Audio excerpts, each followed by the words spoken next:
Okay, here we go. Okay, so I was hoping that we could maybe do finish up from last week what we were in the middle of, the individual and the community at large, and then I do want to start Hanukkah. I wanted to start a few ideas. By next week, we'll already be in the middle of Hanukkah, and we're going to have our little party, and I'm going to speak as well. It will certainly be a class, a festive class. But I did want to just finish up a few ideas from what we were in the middle of discussing last week. Okay, so let's begin over there. He's going to now introduce. We were talking about really this co-relationship, right? Like the dependency on each other, both the individual and the community. And what he's now going to introduce in his words is the word tzaddik, which means a righteous person. You can put this into any category in your mind. To whoever, perhaps you yourself are this person. I would love to believe that you all are. I think you are.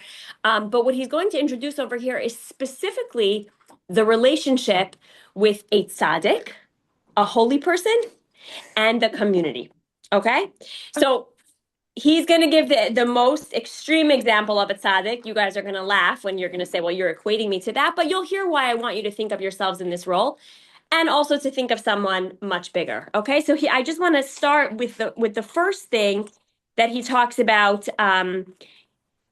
understanding that the love that a holy person has for his community, for the people around him. And when I say him, it's really also her. There is a certain connection that a holy person feels to the general community as a whole. And the ultimate example of this person is he brings down as being the leader of our people, Moshe Rabbeinu, Moses, okay? And what he says is that Moshe lived his entire life in a way that was so not about who he was, but so much about who the community he was serving was, okay? And it's interesting. I'm going to read to you a little bit inside, and then I want to tell you something that I just learned actually today about Moshe. So he talks about how Moshe literally gave up his life for the Jewish people. That was who he was, okay? And the truth is that he raised himself. It says, at the terrible hour that Moshe raised himself up to the supreme level at which he was completely identified with the people of Israel. Which hour is this referring to? Does anybody remember what was the ultimate low of the Jewish people during his service? What was the ultimate low? The golden calf. Very, very good. Very good. Ladies, I just want to tell you, no, actually, I can't say this on the recording. Never mind. I'll tell you after the recording's off. I'm very proud of you. Let's just leave it at that. Okay. He chose to be with them in oblivion rather than to exist without them. And not in words alone. It wasn't just here. It was not lip service. It was actually in reality that he felt that way. He felt and he knew that he could not exist without the Jewish people. And if you remember back into the Torah portion, when it describes what was going on with this sin, God becomes very angry, right? In whatever that means. We don't really understand what that means, that God becomes angry, but whatever that means. So the very fact that Moshe, who was the holy person at this time, was willing to sacrifice his own life for the people, ultimately changed the reality for the people. What does that mean? Because they had such a faithful shepherd, it was only possible that God should then treat them with such mercy. Mercy means that future prospects are taken into account when dealing with the present, and with the guidance of a loving leader such as Moshe, they were ultimately going to do teshuvah. They were ultimately going to repent.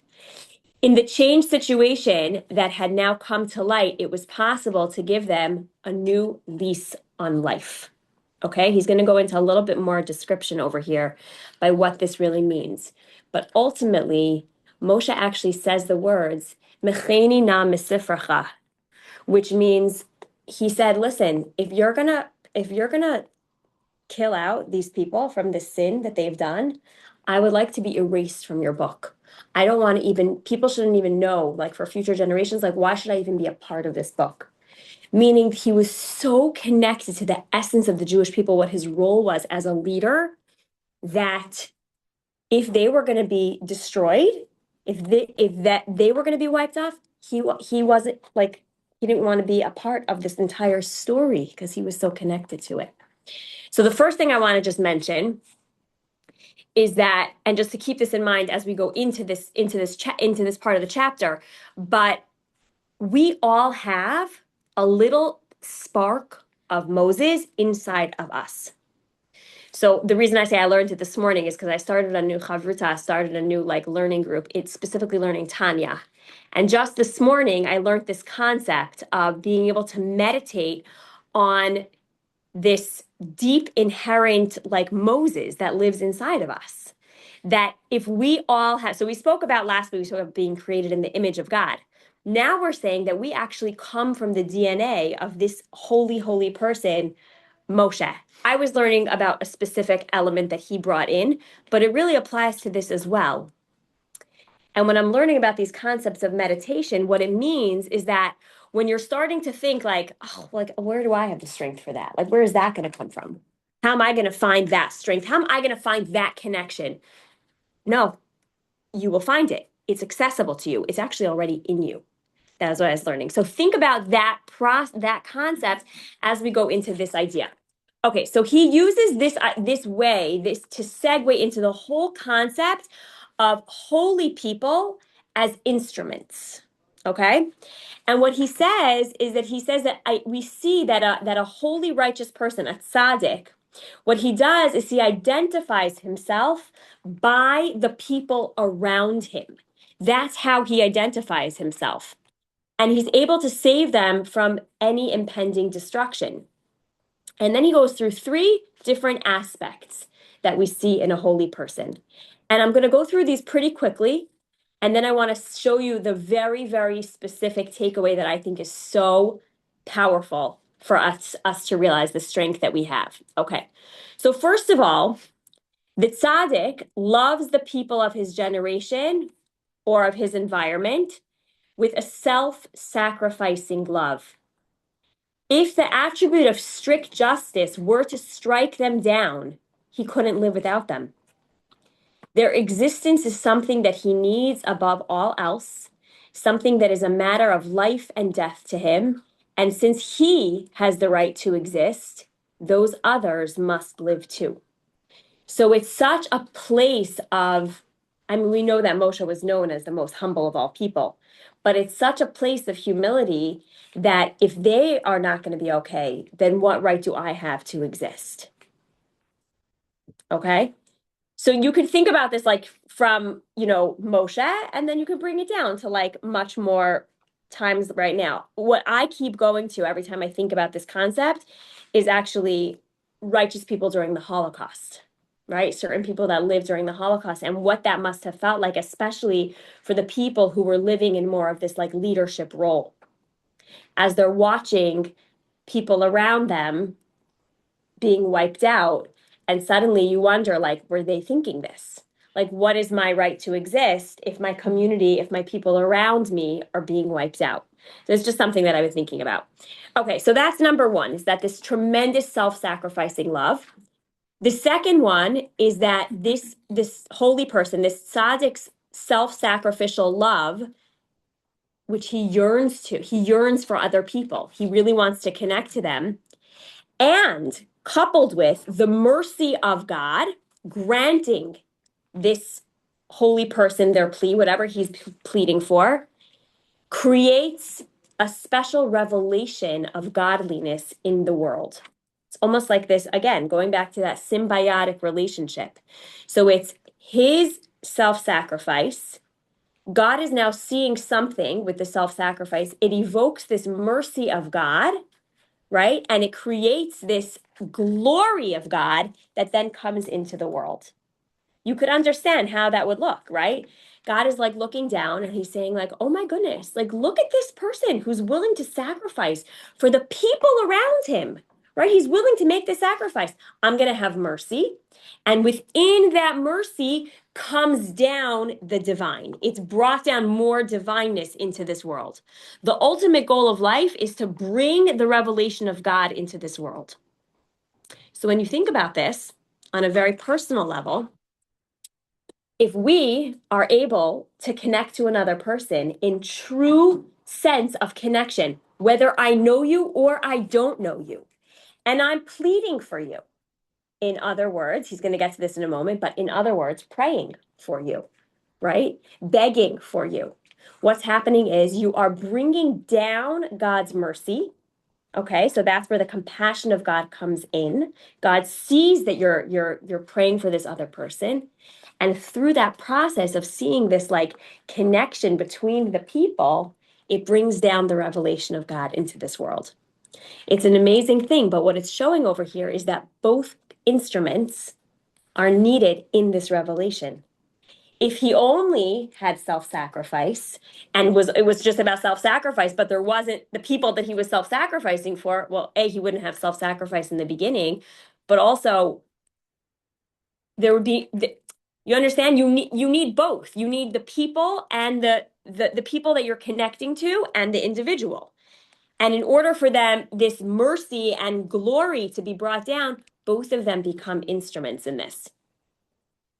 Okay, so that's a very, very powerful idea. Through their continued existence, the power of God's goodness is manifested to all of his creatures. Okay, the third one. The third one is that the tzaddik himself is very close to God and God's ways. He has unbounded devotion to the community in which he lives. These facts cannot fail to awaken in the members of that community some kinds of feelings of closeness to this tzaddik himself, some sense of that this inner bond exists between them. Because he's holy, I feel a connection to you that creates a tight bond. And they must feel something of the greatness of this tzaddik who loves them so much that he's prepared to give up his life for them. When the tzaddik tries to guide them away from the paths of evil, each one will hear an echo of his words in his own heart. Okay, so I'm going to skip a little bit over here, but this really was what happened right after the episode of the golden calf. We see this exact thing that really happened, because what happens is right after he's willing to make that sacrifice, that's when they actually do listen to his rebuke, because they start to see something in him, the inherent holiness. It awakens something in their hearts, and then ultimately they're actually pulled to do the right thing. So again, that symbiotic relationship. He's pouring in, they're giving back, and then that attribute of mercy is always going to be taken into account in any situation, the way that God's going to evoke that mercy. Okay. So over here, we really have these three different aspects, but what he's saying over here is that they're really all one. What's really going on over here? The loving self-identification of the tzaddik with the community reveals God's glory and sanctifies his name. And this love itself causes the tzaddik to feel that his life is almost worthless without the community, right? At the same time, the community tends to accept the guidance of that person who's so united with them in the depths of his being. Okay, so this he's really bringing it from like a very high level.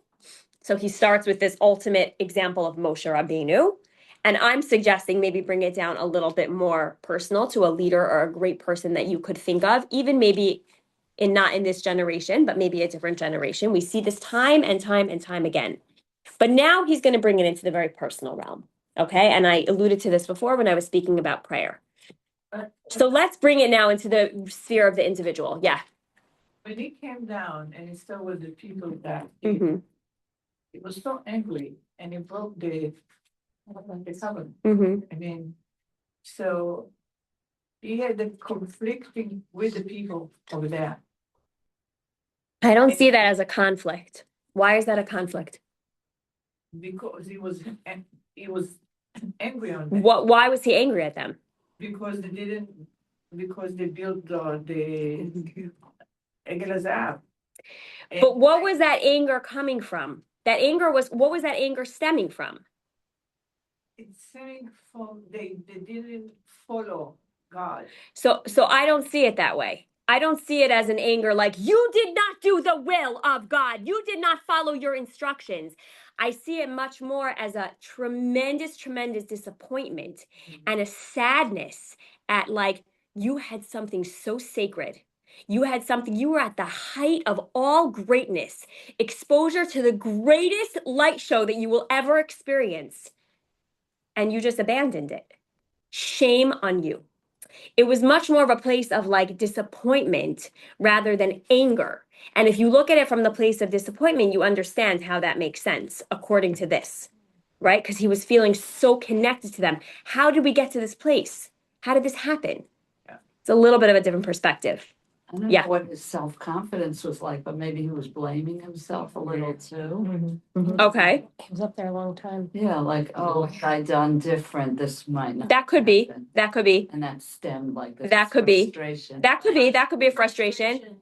You know, yesterday, so we hosted a big camp reunion this Shabbat. I worry about these things being recorded.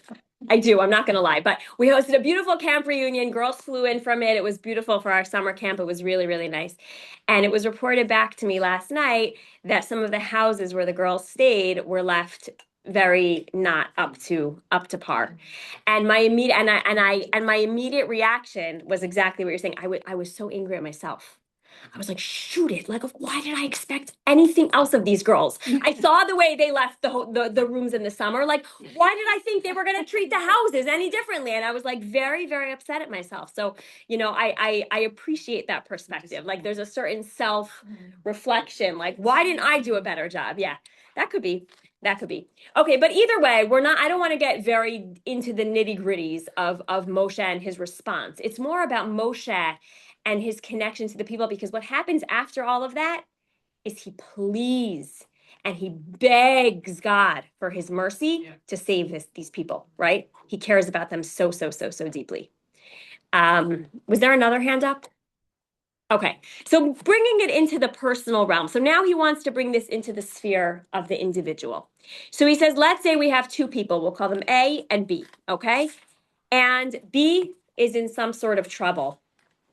And A knows that he's in trouble, and he is sincerely concerned about B. Okay.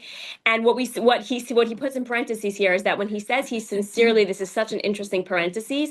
He says that when he says he's sincerely concerned, he means there's no ulterior motivation. Is that the word? Alternate motivation. In that if they're not in trouble, then I'll be more calm. Meaning it's really like he really, really selflessly cares about the person. You know, those times in our lives that we just want things to be just like calm so we could be calm? Can the chaos just settle down in your life so it will also settle down in my life? I don't have time for that chaos. You know what I'm talking about, right? That's not called selfless. When you're praying on that because you need it to be calm, that's not called selfless. I thought that was like a very interesting parenthesis. So he says he feels that B's suffering as if it were his own, and he tries to help him to the best of his ability. He's trying to help this guy. So over here, we're going to bring these three aspects now into the personal case, okay? He says, in this case, we can distinguish these three aspects. A, he feels that his life is to be incomplete so long as B is suffering. Something is lacking in his own self because he feels this suffering. And therefore, whatever causes A to merit a happy life will also help B. Because since A will only be happy when B is going to be whole again. Okay, so that's the first aspect. The second one is occupied with the deeds of chesed. We spoke about this the very first class when we started learning his stuff about giving, about what kindness really looks like. And we even said it then, but we're going to say it again here, that when that chesed is done, when the kindness of connecting to another human is accomplished, again, that's when the revelation of God's glory comes into this world. You're bringing down the glory of God. So what happens is he's then entitled to receive like a divine aid because you've brought in more glory of God, okay? And therefore, he might have success in helping B with all of his efforts, because you've now, in your compassion and in your connection to this other person, you're bringing down that godliness, and now you have extra help in this area. And now there's a reason and a purpose for B to be saved from trouble, because the help that he's given becomes the instrument in which God's revelation can be brought into this world. So hopefully, if some of you were there in the beginning, this is ringing a little bit of a bell, because we spoke about the relationship between a poor and a rich man, right? We oftentimes look at the poor people and we pity them so much. If we look at the poor person, or the person who's suffering in this case, as, hold on one second, like maybe there's here something that's happening that you are the instrument. Maybe I don't need to pity you as much if I'm able to help you, because maybe you're the instrument that's allowing the divineness and the glory of God to be brought down into this world. In fact, he goes on to even explain that really it could be an interesting debate, but perhaps those who are, he calls poor, which you could look at poor from an emotional place, you could look at poor from a physical place, however you look at poor, but he says perhaps in the world to come, in the greater picture of life, perhaps the poor person actually has more merit than the one that's wealthy. Again, think of it not just within the framework of money, but also in terms of being able to give. We tend, in this world, everything seems so black and white. Like we say, like, oh, nebach for that person. What a pity for that person who's poor, who's suffering, who's struggling, right? We look at them. But if we suddenly flip it, we're now looking at them as the instrument, the tool, to be able to pull out all the goodness of what's existing in this world. It's like a whole new perspective. But that's not why they exist. It's like, thank you. So we do believe that is why they exist. Yes, we Okay, do is that believe that is why they exist. Everybody and everybody has a purpose of some Yes, we sort. believe that they are, listen, why God chose them, that I can't answer. But what their purpose is, that is why they're here. They are here to evoke compassion and giving from the other people who are more capable to give, and to give physically and to give emotionally. That's exactly why they're All I here. can think is that's why man isn't perfect. I mean, nobody's perfect. Like you were talking about being created in the image of God, but if we were all perfect, we would have no emotion. Correct. There would Correct. be no giving. There would Correct. Exactly. Everything would be so perfect that there'd be no lack. be Right? That's why often when we talk about the perfection of God, we always say you can't give to God because God is everything and has everything. Mankind, on the other hand, is all full of lack. Right? That's all the whole way we were created. So suddenly it has a new lens of looking at lack in general. It's going to be wild. It's going to be wild when, we say, Olam hafach ani ra'isi. The Gemara tells us that when people go up, there's specific stories in the Gemara that are brought down of near-death experiences where they go up, they see the life after death, they come back and they say, what did you see? Tell us, what did you see? Olam hafach ani ra'isi. I saw an upside down world. That's what I saw. I saw where everything that seems one way is completely on its head in the next world. So here's an example, right? Like the person who's in the helping position feels like, oh, like I get to wear the cape. I get to wear I become the hero. In the next world, the one who's the receiver is going to be wearing the cape. Look what I was able to enable. Look what I was able to bring out of humanity, of other people around me. It's a totally different perspective. Okay, so and then the third one, which he says, is this closeness that has come between these two people, A and B, will end up helping A to influence B in the right direction, which is what it said about Moshe. That once they felt that closeness, Moshe Rabbeinu, once they felt that closeness from him, ultimately when he finally does give them the real rebuke, we do see that they do teshuvah because they feel the closeness. Has anybody ever gotten rebuke from somebody that they feel no relationship to? It feels disgusting. What right do you have to rebuke me? Oh, but if you have somebody who loves you and who believes in you and who cares about you and feels connected to you, they come and give you a piece of rebuke, you feel loved. You're like, oh my gosh, thank you, right?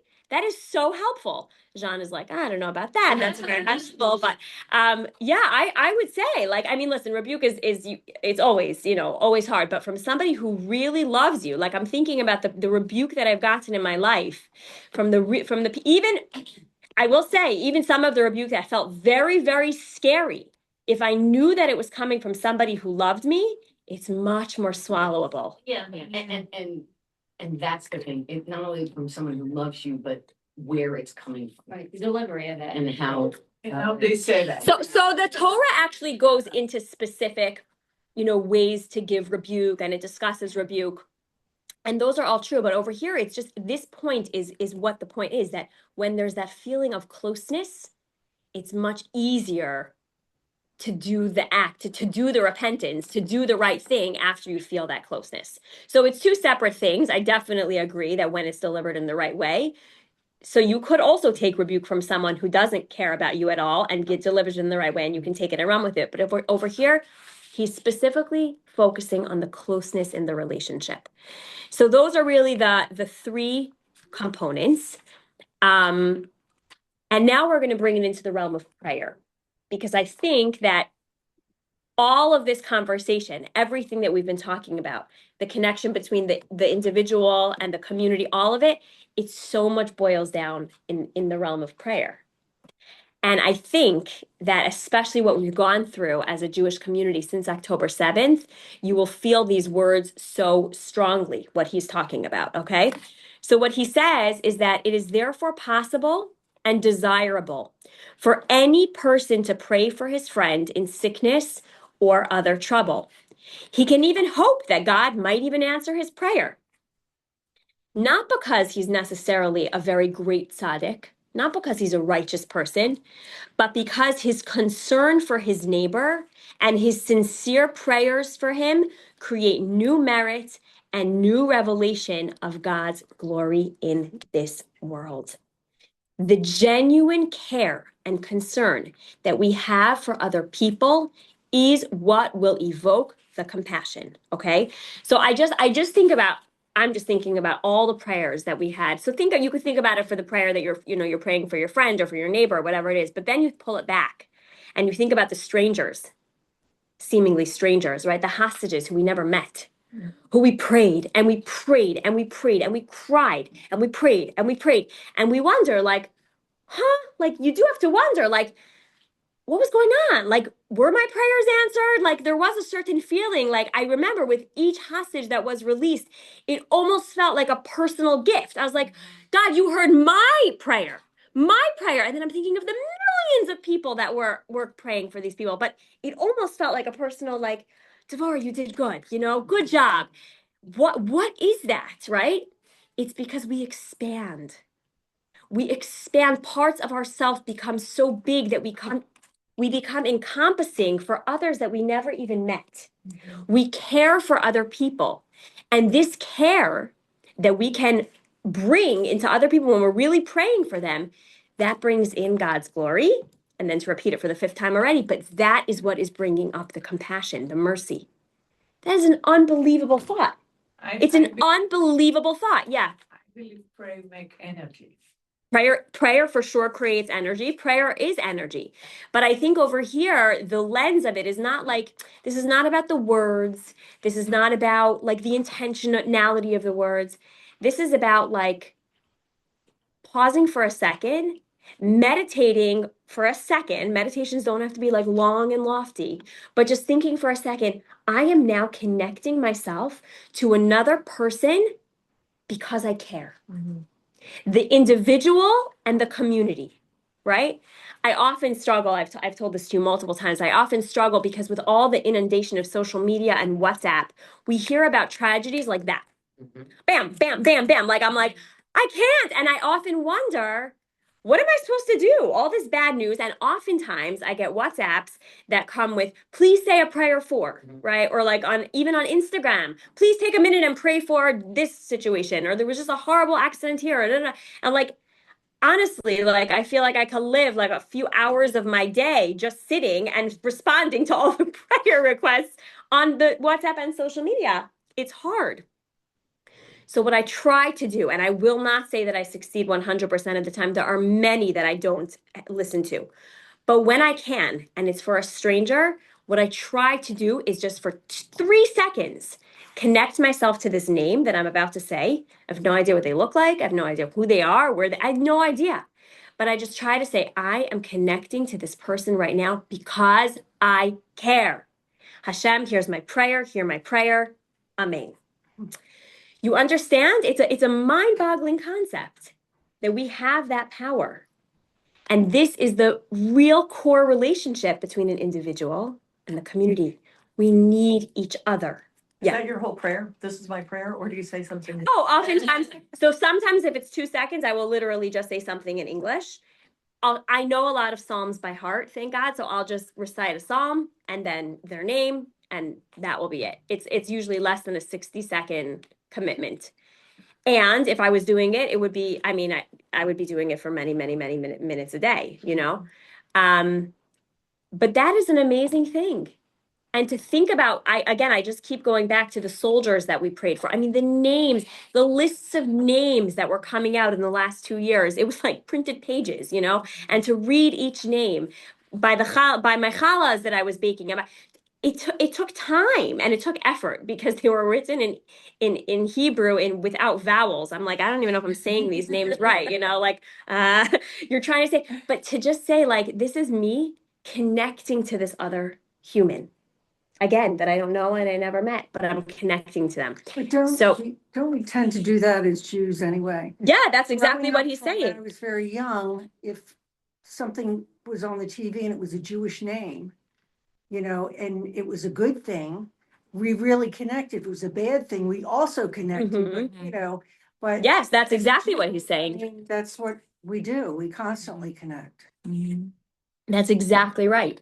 And that's exactly what he's saying, that the power of this connection is beyond the scope of what we even recognize. You're saying it like, isn't that just what we do? Because- Like as if like just we take it for granted, but Well, not everybody does. but exactly, and not only that, but realize what we're doing, realize where it's stemming from, realize what's happening. You ever thought about it the last time that you connected with somebody else on that level? If you could envision light coming into this world, you were actually bringing in more of God's glory into this world. It's a pretty beautiful way to think about things. You know, you're bringing in more light. That's pretty incredible. So yeah, maybe you can say it's something we do as Jews. Maybe it comes more naturally to us. But if we realize what's really happening, it's very powerful. It's very, very powerful. So, and he says, by the way, Rabbi Dessler explains over here that this is what most of our prayers, if you open up the communal prayers, this is what they're really based on. They're based on this idea of bringing in the community. If you look in most prayers, if you look in the Shemona Esrei, if you look into the 18 blessings that we say, the Amidah, they're all written in plural form. Why am I saying God heal us, God forgive us, God, all the different things, right? All the different blessings. Why is it in us? The people. Because we're connecting ourselves to the entire community of the Jewish people. Collective. And that collective force is powerful beyond measure. It's so, so, so powerful. I have a question. Yes. So is it more powerful to pray for an individual with a name, or is it just as powerful to pray for an entire community? Like when we say the prayer for the state of Israel, Mm-hmm. or we're praying for all of Israel, is it more powerful to individualize that, or? So that's a really interesting question. I think, there's value to both. When you're praying for the whole state of Israel, there is tremendous value in that for multiple reasons. And I think it is connecting us to to Israel as a whole, to Israel as a state, to the people in Israel, to the defenders of Israel, like that whole piece. And when you also connect to an individual, and specifically by the name, right? That's why the name is so important, because it allows you to hone in on that individual. So when you have individual names, there's also a lot of value in just being able to think about that name and pray for that name. I think they're both. I don't know if you can say one is more powerful than the other. Yeah, I don't know if I can make that blanket statement. You know, the rabbi pray for the whole Israel, and then he pray special for the soldiers. Right. Yeah, it's And then they ask you. But she's saying for like an individual name. And then they ask you if. For specific somebody names, says, "What's right. his name, what is, you know, like, so it's. Okay, so it was really both. If you're Oh, going we through do the know whole that list. collective praying is stronger. That's why the synagogue. Right. So there is definitely In a group. there is definitely the power of collective prayer. Exactly. And I think that that's like almost like double whammy, right? It's like the collection for the collection, right? It's not me as an individual, it's me connecting to a greater group of people for another group of people. So it's like when you think again, when you think about the light, it's like bringing in even more light because it's connecting, right? So yeah, that's why people will get together in synagogue, or if not in synagogue, then they'll get together in groups. But there is the power of the group energy as well. Devorah Lynn made the point that, you know, of course we do that. And of course we do that. And the Mhm. fact that we do on this collective level, we then take time. Oh, I heard about somebody. Wait, I have to get her name and say, or his name and say it and personalize and connect even stronger and take the highlighter and go more. Yeah. Yeah, that's beautifully said. That's beautifully said. Okay, so I think I wanna there's somewhere here. Okay. I'm gonna end with this final idea, and then I really do want to get to just the last 15 minutes. I do want to introduce at least a little bit to Hanukkah. Let me see which piece I want to say here. Okay, I'm gonna read to you this line which is something that I mentioned before. When a person takes an interest in a fellow human being and actively helps him, apart from the reward due to him in this world and the next, he will find that there is an immediate reward growing from the act of chesed itself. He decides to feel the unity that exists between himself and the fellow man. This moves him to help his fellow man, and it will also bring him to look on the other person's joy as his own. So one who gives his heart to others will find that his sphere of interest will widen until he feels at one time that all the happiness occurring in the lives of many, many people. Happiness is the one who brings merit to the community. His happiness is here and now. His heart is the heart of all. Just as he sympathizes with them in their troubles, which itself is an extension of his own life, so does he rejoice in their happiness.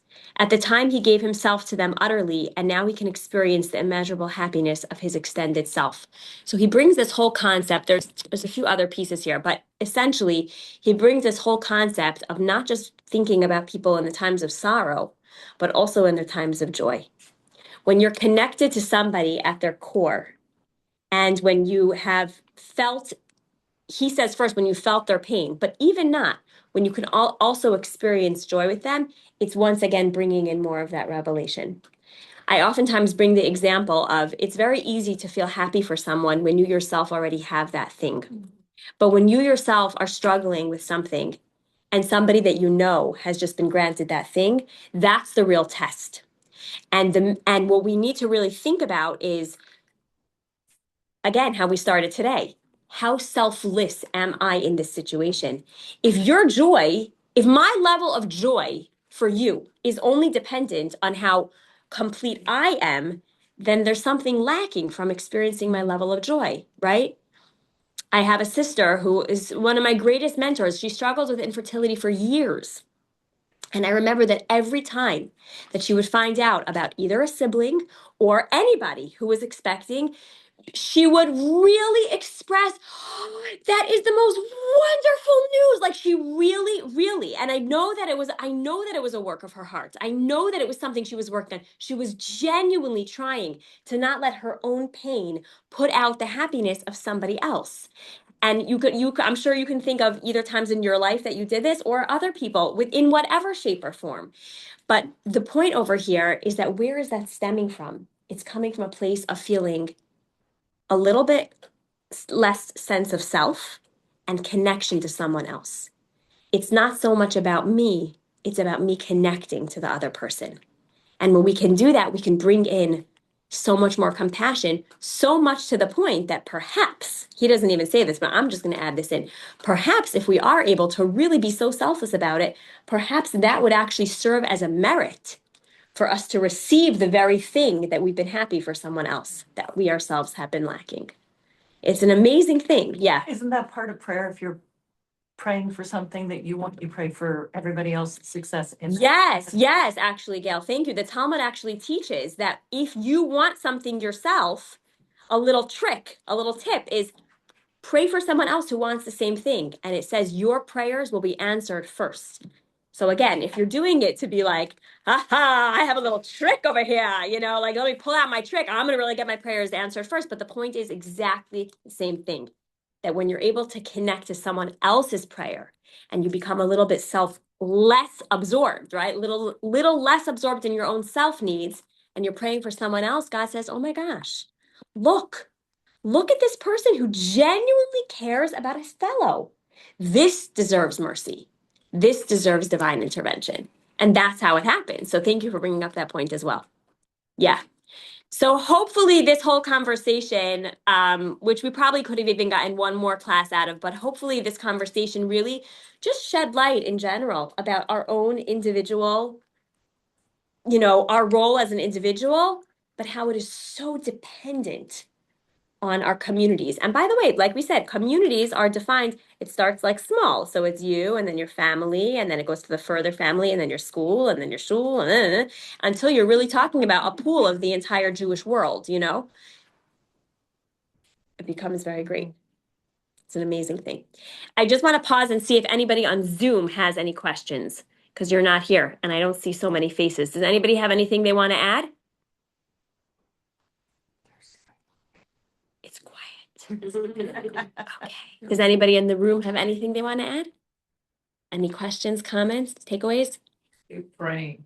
This is Praying the for little bit of Moses inside of us. There you go. Thank you for bringing that back. Yes. This is that little bit of Moses. So when you're feeling, so this is exactly what I was learning this morning. It was so good. So when you're feeling like, wait a second, but how am I supposed to feel that selflessness? I can't, hello, I'm human. So then you remember, no, it's right there. You have it. Just pull out that little bit of Moses in you. You can, in my ear, just fall out. You can do it. Sign of Yeah, I God, maybe. feel it. Thank you. You can do it. Okay. Thank you for bringing it back to that. Okay. Let's transition into the introduction into Hanukkah. It's the transition Yeah. This earring is the transition. from Hashem. It's actually super, super not tight. I didn't even realize that. Okay. Okay. Hanukkah. What's Hanukkah all about, ladies? I was just watching my class from last year. It was so good. I hardly remembered anything that I said. Isn't it great when you re-listen to all your stuff? You're like, I said that? That was so good. That's a little scary. Yeah. We needed to post some content somewhere. So I was re-listening to the class. I'm like, this was really interesting. But this is not the same content. Exactly. So what is Hanukkah all about, ladies? Let's hear. Miracles. We spoke about dreams. We spoke about light. What else? Noticing the miracles. Noticing the miracles. Okay, good. Did we decide how we're spelling it? That will never be resolved. What do you mean? Right. Yeah. No, not spelling it. I'm spelling it. Yeah, I also was like, wait, did we say something about smelling? Oh, no, I thought selling. Selling? Sense of this month was I've been sleep, seeing a lot not of CHs lately, and I grew up I with like the H person. See, I like I definitely do the CH. I definitely do the You can't have it all. You can't have, Hanukkah. C and extra pause. Sufganiyot, yeah. Renee is like Hanukkah, CHANUKAAH, exclamation point. That is how you spell it. Wow. Good. That's growing up in the South. That was I do it differently. Yeah, exactly. Right, exactly. That keeps it fun. Go with the wind. Yes. There we go. Okay, so actually speaking of the Hebrew, right? So Chanukah is from the Hebrew word chinuch. Guys, can you say your A lot of. chinuch, right? Dedication. Chinuch is education. Why is it called education? Because we're dedication, right? We're dedicating. That's what it's all about. What I want to focus on just for the last few minutes of class is really the small little flame, okay? And I want to say that I believe that the reason that Hanukkah, we said already that Kislev, the whole concept of it coming at the darkest time in a perfect year, which I believe this year is considered like a perfect year, is no leap year, the dates align. Hanukkah starts just at the winter solstice. That's like exactly when it starts, literally when it's darkest and coldest. And comes the Jewish holiday, and it's like, it's light. It's all about light. And I'm not gonna, I mean, some of the things I'm gonna say are cliche, but just to remind ourselves, like, the little bit of light that we put out is what dispels so much darkness. But I want to actually bring an incredible story that is brought down from it's in the Navi. It's the story of Elijah the prophet and the Baal, this big this showdown between Elijah and the Baal with whose sacrifice is going to end up being received. And it was at a time, and I think there's a very, very powerful lesson for us to take away. And I want to say this specifically before Hanukkah starts, because if we set our intentions this way as we approach Hanukkah, well, the truth is Tuesday next week is not bad. We're still in the middle of Hanukkah. We'll still be able to gain. But think about this concept this week as we enter into the holiday of Hanukkah. So there's this incredible story. I'm going to say it over in a nutshell, but it's a powerful, wild story where Elijah the prophet, Eliyahu Navi, was at a time, surprise, the Jewish people were serving idols, right? They were not on their game. They were serving a lot of idols. There was a lot of, you know, contradiction. Who do you believe in? Do you believe in God, Hashem, or do you believe in idolatry? Which one are you going to give it power to? So Eliyahu basically creates this showdown with about 400 individuals and says, here's what we're going to do. If you believe in the Baal, you're going to bring your sacrifice, you're going to put it up in this exact way, and I'm going to put down mine, and I believe in God. These ones believe in the Baal. And whichever one the fire is going to come down and consume, that is going to be the real truth. Okay, it's an incredible story to read inside the Navi, but we see that this is literally a showdown. Okay, and they're all doing the things, and they're doing their steps, and they're bringing their animal, and they're doing the thing, and ultimately Elijah, and he's pouring. It says then put the animal on the altar and pour water after water after water. So like the thing is like soaked. It has like tons of water coming out. And ultimately, you know where this is going.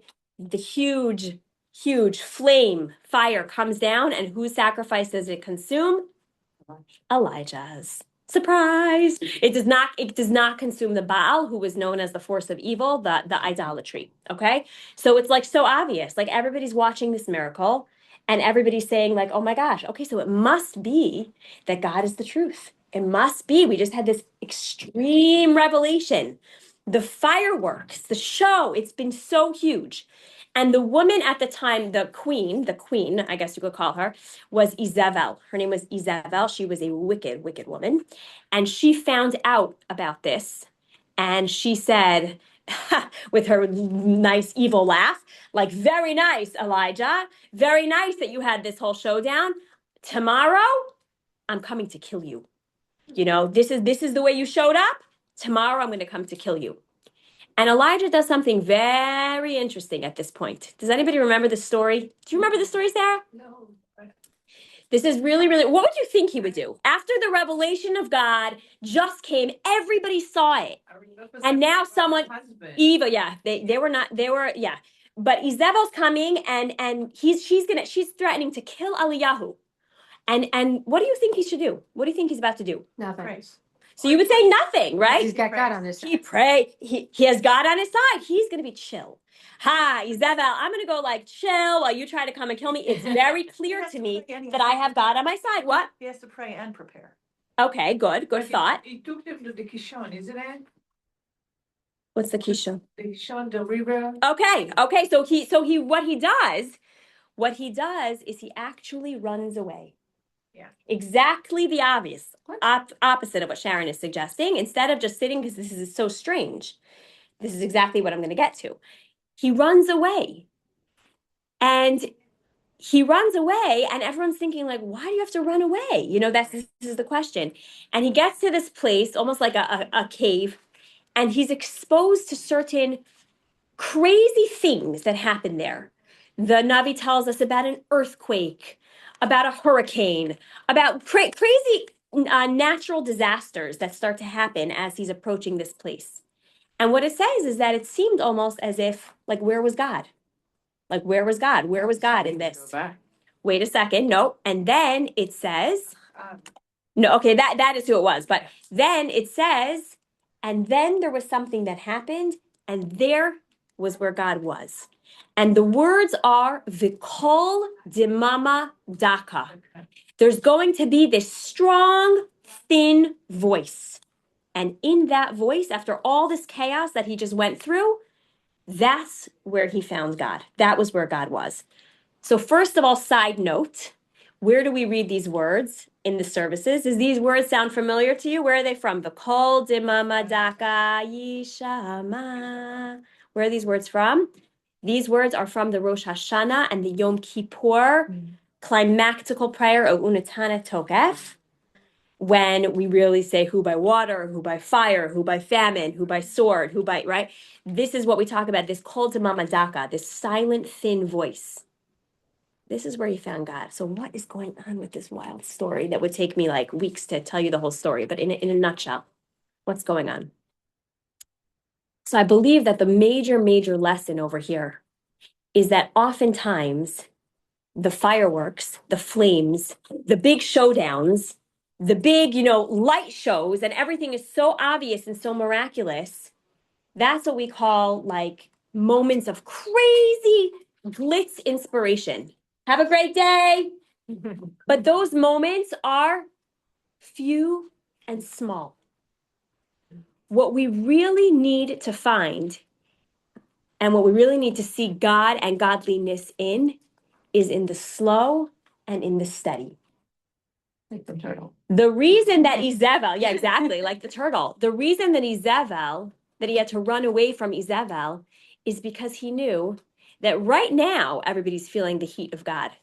But 24 hours later, when she's going to come and try to kill me, that will already have it will already have simmered out. It's not going to feel as fresh. But if it was just for him, why was he afraid that he needed to run? She said she was going to kill him. Yeah, right. Because why listen, Elijah lived in a whole universe of exposed miracles, right? But he also was part of we were just talking about, he was part of an entire community, and he relied on the energy of the community. If the energy of the community was once again like fearful, you have to run away, then that's the story he had to play. We see plenty of miraculous stories in Elijah's life that make no sense.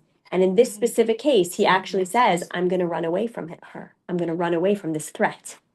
And there's a lot to be said on this. But one of these major takeaways from this story, and I think that this speaks to the tiny little flame. Because if you think about it, that's what Hanukkah is. It's 8 tiny little flames. There's no major torches. There's no major, it's not even a holiday that has any like major laws around it. Don't build a massive sukkah. Don't go out and have to like clean your homes from chametz for an entire week. Like just in the slow and steady, finding the slow, small, steady light that goes on. And I think this is one of the real messages of Hanukkah, that oftentimes we wait for like miraculous things. It happens to be, we've been privy to, as a nation, we've been privy to open miracles in the last 2 years. We've literally seen with our own eyes open miracles. And we see the open miracles, and then life kind of continues. And Hanukkah is about recognizing that maybe the small things are not really the small things. Isn't there a great saying about that? Like one day you're going to realize that the small things weren't so small. Don't sweat the small stuff. No, it's not don't sweat the small stuff. It's about like the big things or what is it that the little things are really the big things, right? My trip to Universal Studios is not what my kids are going to remember from their childhood. It's going to be like the way that my suppers are working every night and their Sunday afternoons, right? Those are the memories and their Shabbos tables. That's what my kids are going to remember. It's not the big things. It's the slow, the small, the steady little drip by drip by drip. And recognizing that the small things really are the big things. And that is such an amazing, powerful concept in Judaism. To remember that we hold on to these small things. These small things are not so small.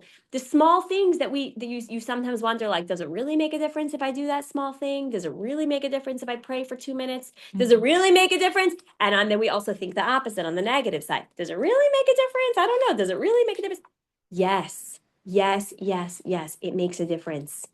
Finding God in the small, in the steady, in the things around us, in the laughter, in the joy, in the struggle, right? All of that, that is where we need to find God. In the kol demama daka, in that small, thin, silent voice, not in the earthquakes and not in the hurricanes and not in all those huge things that happen, but suddenly the kol demama daka. So when you light your Hanukkah candles on Sunday night for the first night, Hanukkah is very, very interesting. Shabbat candles are made so that we receive the light. The whole reason that the rabbis even made the whole concept of Shabbat candles was because you weren't allowed to light candles on Shabbat and people were bumping into each other and they said, you need to light the lights so that you don't bump into each other, so that there's more peace in the home, literally. Like you can't have fighting because you can't see. Light a light, use the light, see the light, benefit from the light, okay? Hanukkah candles is exactly the opposite. It's a light that we're actually told, Ein lanu reshut lihishtamesh bahem, ela lerotam bilvad. What does that mean? You have no permission to use any of the light, only to look at them. The reason that we use the shamish, in addition to being the server of the candles, is so that if we do benefit from any of the light, if it is dark and we do, let's say we're trying to read and we're not allowed to use the light. So we say, okay, that's the light from the shamish. We have to literally light a separate candle so we can benefit from that light. The light of the Hanukkah candles is pure spiritual light. It's there, ela lerotam bilvad. It's there for one reason. It's there to look at, to gaze at, to be a light into our eyes, and to be a window out into the world. When you light the Hanukkah candles, I am going to suggest to you, instead of just quickly lighting them and doing your thing and singing the songs, and it's hectic, look at the flame. Look at the flame. Think about the flame. Sit in the flame for a second. Remember that this flame, a flame of a candle, represents the soul of a human. And when you're looking at this flame, you're probably going to notice something that I think all flames do. They all dance. Mm-hmm. Yeah. They all dance. The flames are dancing, the flames are moving. I've never seen like a perfect still flame. You'll also notice something that all flames do. They're all striving upwards. There's no flame that looks like this. Like, pull yourself up today. Nope, like all flames are going up, right? And remember that you are that candle. You are that flame. And when you look at that flame, your flames are going to tell you something about your life. They're going to tell you a story. Look at the flames and internalize the story that your flame is telling you. Benefit from their light and internalize the light. Gain the strength from the fire. Fire is it's an unbelievable element. It's a fascinating element. It gives off warmth. It gives off passion. It dances. It strives upwards. It also can destroy. So look at the lesson that your flame is telling you and pray on it. Each night there's the Kabbalists bring down different things that you can pray on, and it's beautiful. But don't get caught up in what you have to pray for.